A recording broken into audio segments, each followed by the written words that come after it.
Hello there friends, CS News Live here. In today's video, players refuse to join G2, device is skipping the major, possible match fixing in the American RMRs, plus a ton of other exciting updates from the world of CS2. So without further ado, let's get straight to it. And I think we shall kick things off with something wholesome. Recently, JL received a letter from a young fan in China. In it, the boy shared how he's been following JL for a long time. He also expressed his love for Na'Vi and mentioned how heartbroken he was when they lost in Cologne. Although he sadly won't be able to attend in person due to a busy schedule, he wished JL luck and hoped he would win the MVP award. The boy also shared that he has some emotional challenges, but feels happy and at peace whenever he watches JL play. He hopes that JL remembers this letter and they will meet each other in Katowice of next year. My friends, it's one of the most touching things I've seen in CS scene. And the comments were filled with people urging JL to win the tournament for this young fan. What an amazing story. Continuing with the topic of Na'Vi, let's talk about their women's roster, Na'Vi Javelins. Most of the players from this lineup are currently playing for the Poland female national team, which is ranked 36th in the Valve's standings.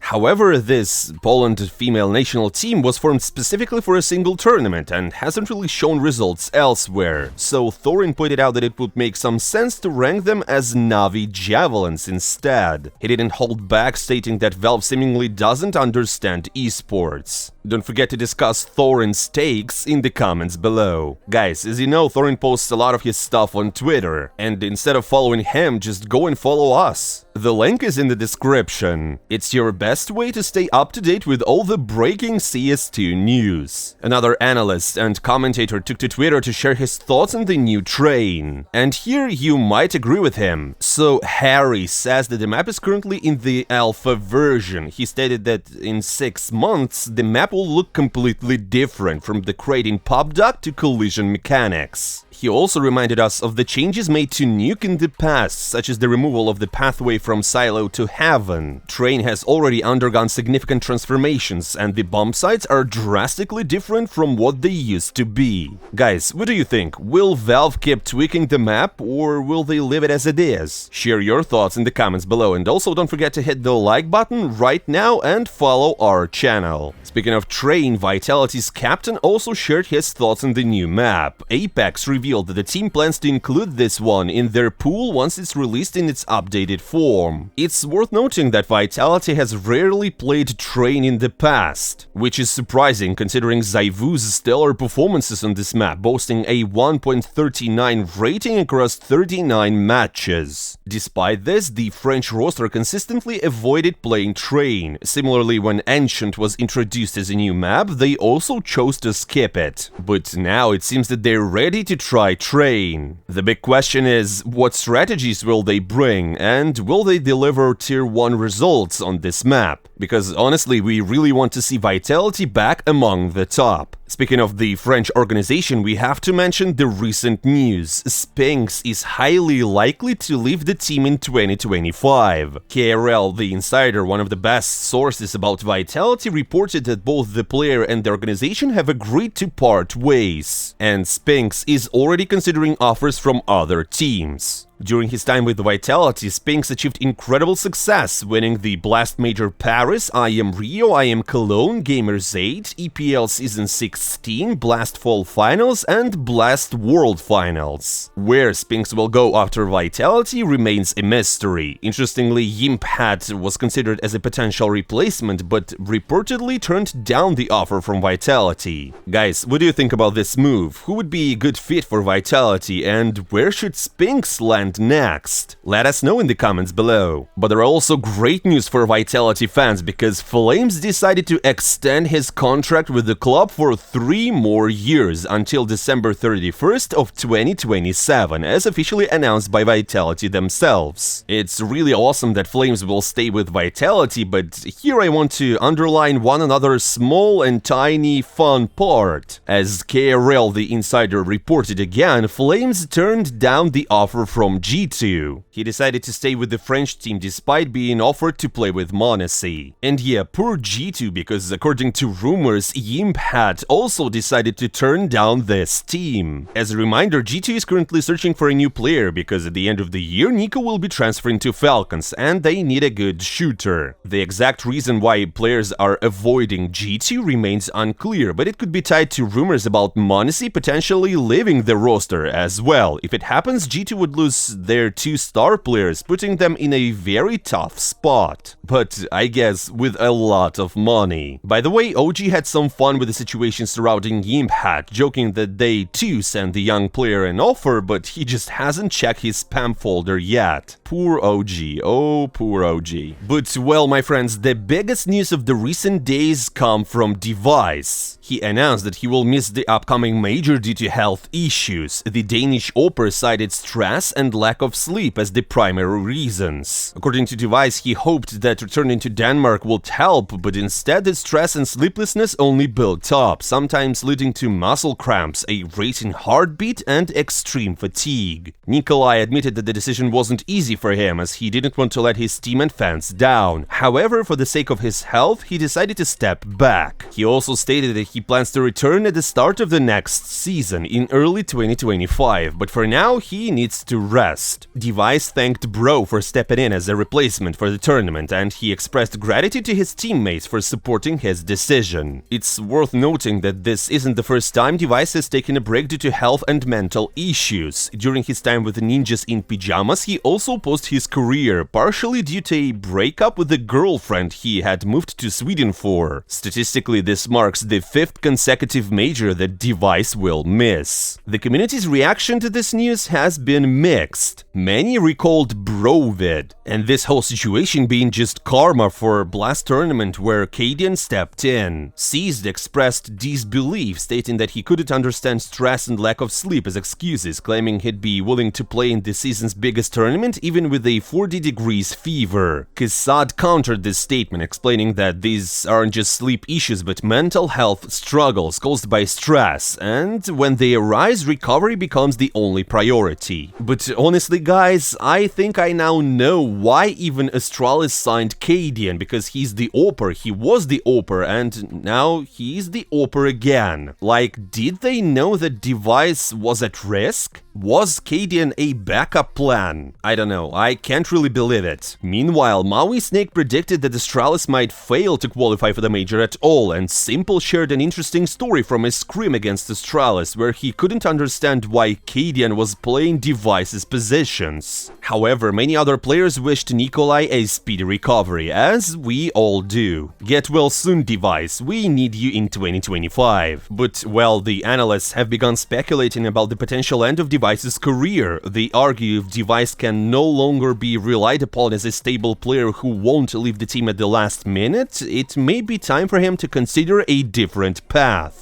Device has been a professional player since 2009, winning 4 majors, but in recent years he's had a decline, let's say. Interestingly, if Astralis does qualify for the major, Device will still receive his stickers. So, my friends, let's hope for the best for Nikolai's health and recovery, because as always, health comes first. Speaking of stickers, one guy introduced a possible sticker concept for Shanghai Major. They look stunning, to be honest, and they resemble stickers from the 2018 London Major. If you remember, there were rumors that Valve wanted the major stickers to have backgrounds always from now on. My friends, do you like this concept? I mean, I don't really like the background, but aside from that, it looks pretty cool. Share your thoughts in the comments below. My friends, you probably know that the stickers generate a significant amount of revenue for the teams, and well, it looks like Cloud9 might actually need that income, as their title sponsor is in huge trouble because BC Game, an online casino, has been declared bankrupt and owes 7 million euros, 2 of which is to their casino users. BC Game doesn't only support Cloud9, they also back Leicester City Football Club, which is from English Premier League, the Argentina national football team, and the BC Game Esports team, which is currently featuring Guardian. But the bigger issue here is that Cloud9 might not even make it to the stickers at all, because their first match is against FaZe Clan. And and they're in one of the toughest groups at the whole RMRs. And speaking of which, let's dive into the results of the American RMRs, where the final day decided which teams would secure their spots at the major. The first match of the day featured Bestia and M80. Surprisingly, the match itself wasn't remembered for the game, but for a small controversy sparked by Simple. Let's take it down step by step. So after the two first maps were one-sided blowouts, the final map Anubis brought us a nail-biting overtime, with M80 ultimately securing the win. However, Simple's attention wasn't to gameplay but to the behavior of Bestia's players. During the pauses and between rounds, Bestia just shift-tabbed to check Steam messages, where according to Simple, their game strategies were stored, and also the results of the rounds. This frustrated Simple as he questioned whether this practice was allowed at all and speculated on what might have been written in those messages. Messioso, the CEO of Complexity, came to Bestia's defense, stating that this practice isn't prohibited and is comparable to using strategies written on paper, because it's basically Steam notes. He clarified that these messages could only have been recorded live and under the supervision of admins. So it wasn't match fixing, definitely, as M80 will now advance to face the winner of FURIA vs 9Z. But before that, we saw a showdown between Imperial and Red Canids. The first map Vertigo started with Red Canids in control. After losing the pistol round and the force buy, they strung together 4 consecutive rounds. However, things started falling apart and Imperial turned the tide, securing 4 rounds of their own to bring the halftime to 7-5. After the side switch, Red Canids tried to impose their game, winning the first 4 rounds, but once again Imperial found their rhythm, taking 6 in a row and closing out the first map in their favor. Next up was Dust 2, Imperial's map pick, and you know what guys, Red Canids started dominating Imperial with a streak of 6 consecutive rounds. Their early lead seemed unshakable, but